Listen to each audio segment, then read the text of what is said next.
दो of pentacles ये दिखाता है कि अमाल के दिल और दिमाग के बीच एक कांस्टेंट जगलिंग चल रही है। तान्या के लिए उसकी फीलिंग्स रियल है, लेकिन वो उन फीलिंग्स को स्टेबिलिटी नहीं दे पा रहा। कभी वो तान्या के करीब आना चाहता है, बात करना, कनेक्ट करना, इमोशनली प्रेजेंट रहना चाहता है, और कभी अचानक से रिस्पॉन्सिबिलिटीज, प्रेशर, फियर या पर्सनल कंफ्यूजन के कारण पीछे हट जाता है।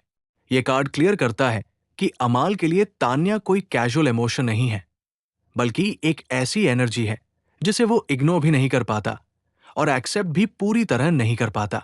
उसके अंदर ये फियर भी है कि अगर वो अपनी फीलिंग्स को ओपनली मान लेता है तो उसकी लाइफ का बैलेंस बिगड़ सकता है। इसलिए वो अपनी इमोशंस को कंटिन्यूअसली मैनेज करने की कोशिश करता है, लेकिन अंदर से वो ऑलरेडी इमोशनली इन्वॉल्व्ड है। किंग ऑफ सोर्ड्स बताता है कि अमाल अपनी फीलिंग्स पर दिमाग की तलवार रखे हुए है। वो इमोशनली वीक दिखना नहीं चाहता, स्पेशली तान्या के सामने। उसके लिए लॉजिक, कंट्रोल और सेल्फ रिस्पेक्ट बहुत इंपॉर्टेंट है, इसलिए वो अपने इमोशंस को फिल्टर करके रखता है।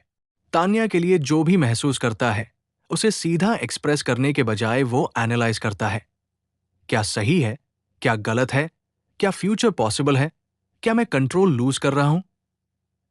ये कार्ड ये भी दिखाता है कि अमाल तान्या के साथ बात करते वक्त या उसके बारे में सोचते वक्त अपनी फीलिंग्स को वर्ड्स देने से ज्यादा उन्हें सप्रेस करता है। इसलिए बाहर से वो कोल्ड, डिस्टेंट या इमोशनली अनअवेलेबल लग सकता है, जबकि अंदर वो काफी कुछ फील कर रहा होता है। किंग ऑफ वैंड्स ये प्रूव करता है कि अट्रैक्शन और इमोशनल स्पार्क अभी भी जिंदा है। अमाल तान्या की प्रेजेंस से इन्फ्लुएंस होता है। उसकी एनर्जी, उसका कॉन्फिडेंस, उसका स्ट्रॉन्ग नेचर अमाल को अट्रैक्ट करता है।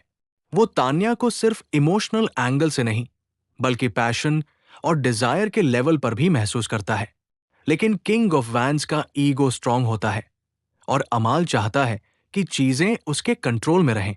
वो चाहता है कि वो इनिशिएट करे, डिसाइड करे और सिचुएशन को लीड करे। इसी वजह से कभी कभी वो तान्या को मिक्स्ड सिग्नल्स देता है। एक तरफ अट्रैक्शन दिखाता है, दूसरी तरफ डिस्टेंस बना लेता है। ये कार्ड ये बताता है कि अमाल तान्या को लूज नहीं करना चाहता, लेकिन अपनी इंडिपेंडेंस और अथॉरिटी भी छोड़ना नहीं चाहता। पेज ऑफ कप्स अमाल के दिल का सबसे सॉफ्ट और इमोशनल हिस्सा दिखाता है। तान्या के लिए उसके मन में इनोसेंस, केयर और इमोशनल अटैचमेंट है। वो कभी कभी तान्या के बारे में पुरानी बातें या मोमेंट्स याद करता है और इमोशनल हो जाता है।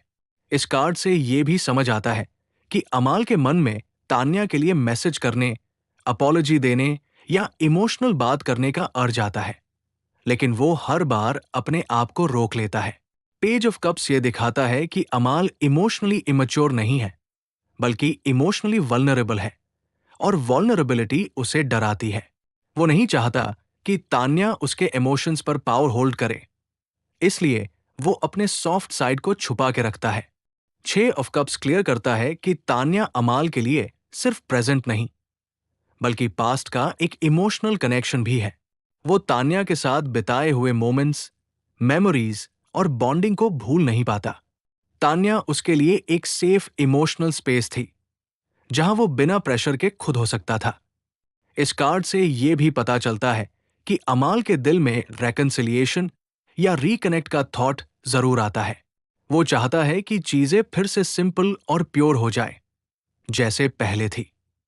लेकिन जब ये नॉस्टैल्जिया स्ट्रांग होता है, तब किंग ऑफ सोर्ड्स और 2 ऑफ पेंटिकल्स की एनर्जी वापस आ जाती है और वो फिर से अपनी फीलिंग्स को सप्रेस कर लेता है।